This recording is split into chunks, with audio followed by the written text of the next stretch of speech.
बहुत समय पहले मथुरा में कंस नाम का एक राजा था जो अपने लालच और अन्याय के लिए प्रसिद्ध था। अपनी बहन देवकी की शादी वसुदेव के करने के बाद जब वह महल की ओर लौट रहा था तो आकाश से भविष्यवाणी हुई। कंस, देवकी और वसुदेव का 8वां पुत्र तुम्हारा विनाश करेगा। यह सुनकर कंस ने अपनी बहन और जीजाजी को कैद कर लिया। जेल में ही देवकी और वसुदेव का पहला पुत्र हुआ। जैसे ही पहला पुत्र हुआ, सैनिकों ने कंस की आज्ञा से पुत्र को माता पिता से छीन लिया और कंस ने उसका वध कर दिया। एक के बाद एक कंस ने देवकी के 7 बच्चों को मार दिया। जब देवकी के 8वें बच्चे का जन्म हुआ तो फिर से भविष्यवाणी हुई।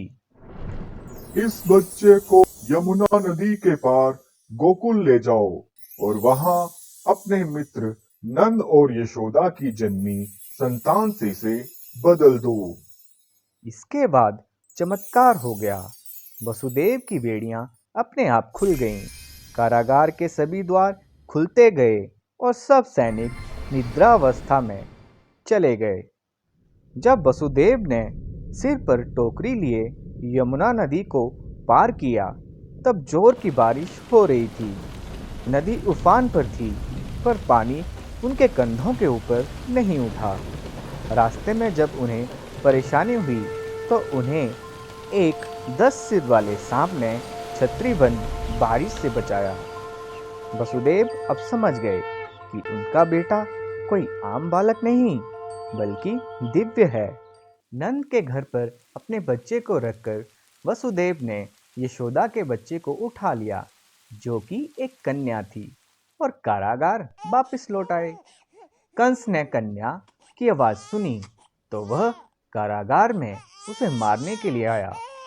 जैसे ही उसने कन्या को छीनने की कोशिश की तभी कन्या ने देवी दुर्गा का रूप लिया और कहा, हे दुष्ट, तू जिसे मारना चाहता है वह देवकी का 8वां पुत्र जन्म ले चुका है और वह भविष्यवाणी के अनुसार तेरा अंत करेगा। बालक कृष्ण यशोदा द्वारा प्यार से पाले गए। आगे चलकर उन्होंने कंस का वध किया और बुराई पर अच्छाई की जीत का प्रतीक मनाया और इसलिए हम भारत भर में कृष्ण का जन्म यानी कि जन्माष्टमी धूमधाम से मनाते हैं।